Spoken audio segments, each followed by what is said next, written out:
Hello, welcome to Dylan Talks Tone. This is the podcast that discusses guitar tone, everything from the pick all the way to the speaker and the air in the room.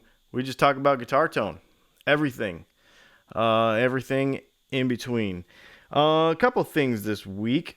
Let's see. Do I have any cool news?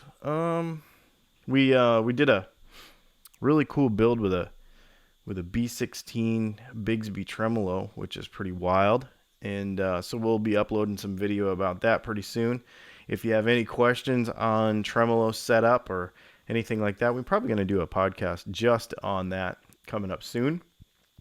This week, though, we want to discuss potentiometer selection.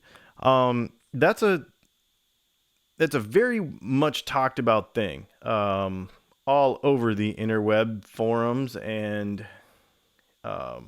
what pot we should select for what guitar. You know, we hear the kind of the main,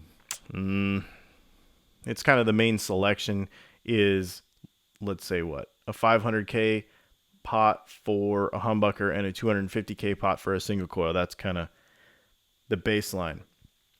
And then we talk about audio taper pots and we talk about linear taper pots. In fact, one of the questions that came up this evening on Facebook was the labeling for them, because a lot of times you'll hear somebody say it's a type A pot or a type B pot. First of all, if we just talk about the labeling of those potentiometers as A or B, there isn't really a super strong standard for this. It depends where the pots are made.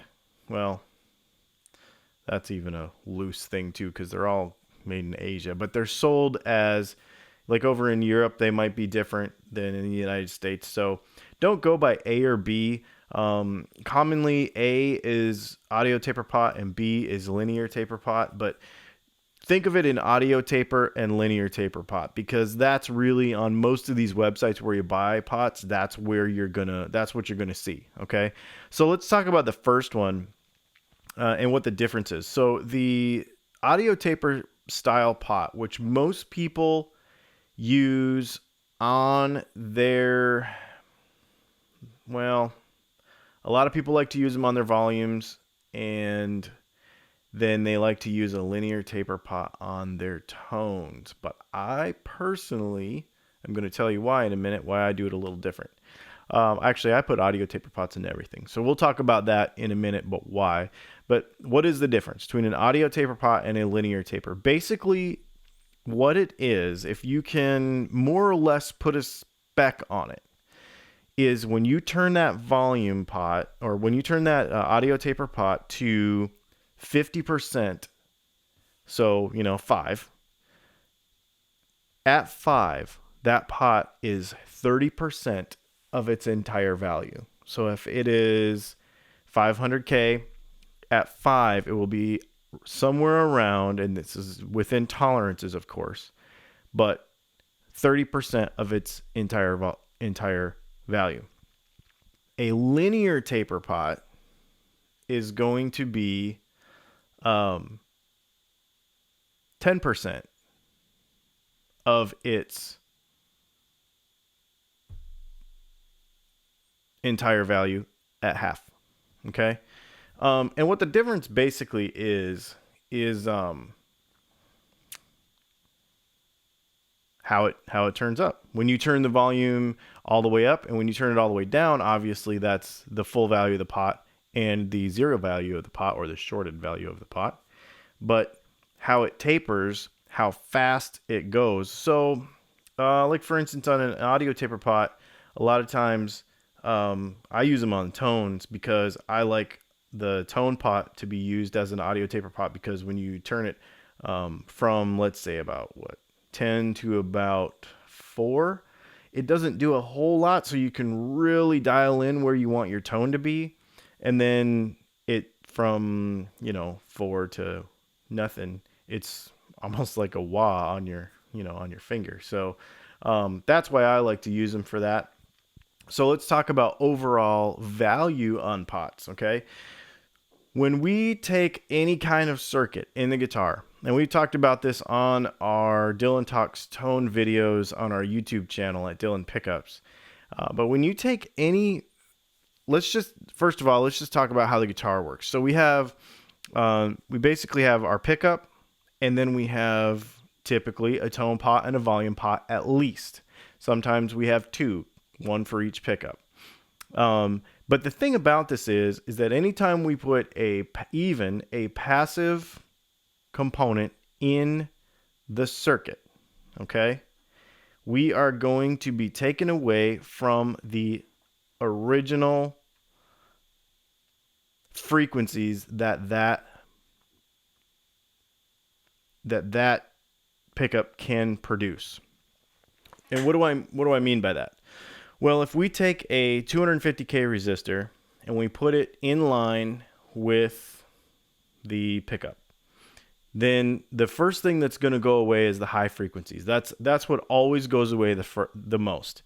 As the resistance is lower, so let's say closer to 0, which is 250, you're going to take away more highs than if you use a 500K pot that is further away from 0 to start with. All right. So what this means is it lowers, and the easy way I like to say this is the lower the resistance of the pot, the lower the ceiling of available frequencies to pass through it there are. So what this means is if you put a 500K pot in a guitar versus a 250K pot in a guitar, the 500 is going to allow more highs because it's further away from 0, and it is going to pass off less of those high frequencies to ground. Okay? So the higher the value, the higher the ceiling of available frequencies that pickup can produce will go through to your amp. All right? So if you put a 250K pot on a humbucker, you have clamped it, more or less. You have clamped it. You have cut the top off of it. Okay? And a 250K pot, no matter what pickup is in the guitar, is going to cut the top off of the available frequencies more than a 500 will. So, as a matter of course, actually, many times I like to use 500s on almost everything. P90s, humbuckers, I use them in my tellies. And then I put a very deep capacitor with a audio taper pot so that you can really, really cut the highs out if you want. Okay. The downside to that is if you're one of those guys that just leaves your knobs on 10 all the time, then that might be too bright for you, especially with a single coil. But what I always say is if you're not using your knobs, you're not playing your whole guitar. If you're not using those dynamics, you're really giving away tones. So that's why we design them that way, really design them to be used. The only exception I think that I don't really like to use 500K pots ever is in a Strat, because for some reason Strats, the way they sound, they just do sound better with 250K pots. But you can mix and match these things too. I did a Telecaster last week where we put a 250K volume pot in it. Okay, it had very bright pickups in it. We put a 250K volume pot in it because we wanted to cut the highs off the top a little bit. However, we used a 500K tone pot because that gave us a very long tone knob, if that makes sense. Okay, so the distance, the perceived distance when you went from way tons of highs at 10 to way muddy at 0 was a lot longer with a 500K pot than it was with a 250K pot. And so the player actually was able to have more range on that pot. So he had a 250K volume pot, and that actually, because remember in a guitar that through the volume, most of the time, the volume pot, all the signal goes through the volume pot and out to the output jack. Okay, for instance, in a Telecaster, so both bridge and neck pickups will go through that volume pot, and because it comes out of the switch, it goes through the volume pot, then to the output jack, and that tone pot acts as a filter bleed off of that volume circuit, so they can act differently, you can use a 500K volume pot or a 500K tone pot and a 250K volume pot. The 250K volume pot will cut some highs off the top, but the 500 acts as a kind of off the side of that circuit, for instance, in a Telecaster or actually in a Strat 2, so that, and actually in a Les Paul too, so that it can, if you use that other pot, it gives you a lot longer range. So there's a lot of options. And the thing about it is there's no real rule. But the bottom line is if you have too many highs in your guitar and you're really trying to cut them down, lower the value of your pots, okay? Or raise the value of your capacitor. And we can talk about capacitor selection in another one. But for right now, if you lower the value of your pots, you'll cut highs off of the top. But remember, if you do that, you cannot put them back, okay? And this is a thing to remember in general about passive guitar circuits. The pickup straight to the output jack is all you're ever going to get. You cannot add anything. The pickup to the output jack is as much audio signal as you're going to get. As you add resistance, be it through pots or capacitors, resistance or filtering, all you're doing is taking away from that signal. Once you put a component in there, like a 250K pot, you cannot put back in the frequencies that are now gone. So take away as little as possible that you can from that overall signal, and you will have a more dynamic guitar. This is really the theory behind how I build them, because I want more there than what I need. And yeah, okay, that's going to make my guitars pretty bright to begin with. However, I can adjust that out if I want.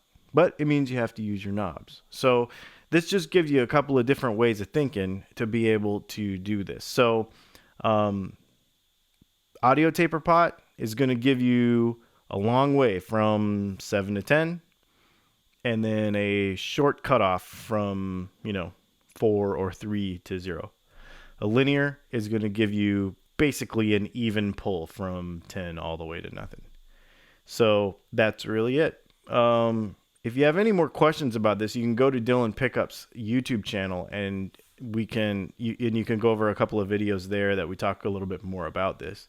And if you have any questions, for sure, get in touch with me, because this is a fun way and a cheap way to change how your guitar sounds and to give yourself some more range in the instrument that you already have through potentiometer selection. So that is really what we're going to talk about this week. This is Dylan with Dylan Talks Tone. Please do me a favor and go to dylantalkstone.com and become part of that community, because that's something that we really would hope that you would want to do. And also go to guitartechgroup.com and become part of our interactive community, where we chat every day about all this stuff. And it is not just a normal Facebook group where you go and ask about your pickguard color. This is really, really technically based stuff. And there's a lot of resources in there and a lot of people that you'd be surprised that are a part of this thing, but from the industry and such, that it's cool to be in there with these people and learn all the things that we can. And this is where a lot of the times, if I don't know something, this is where I go to get the answer to some of these questions. So feel free to check it out. We invite you to come check it out. Again, my name is Dylan, and this has been Dylan Talks Tone. We will talk to you next week.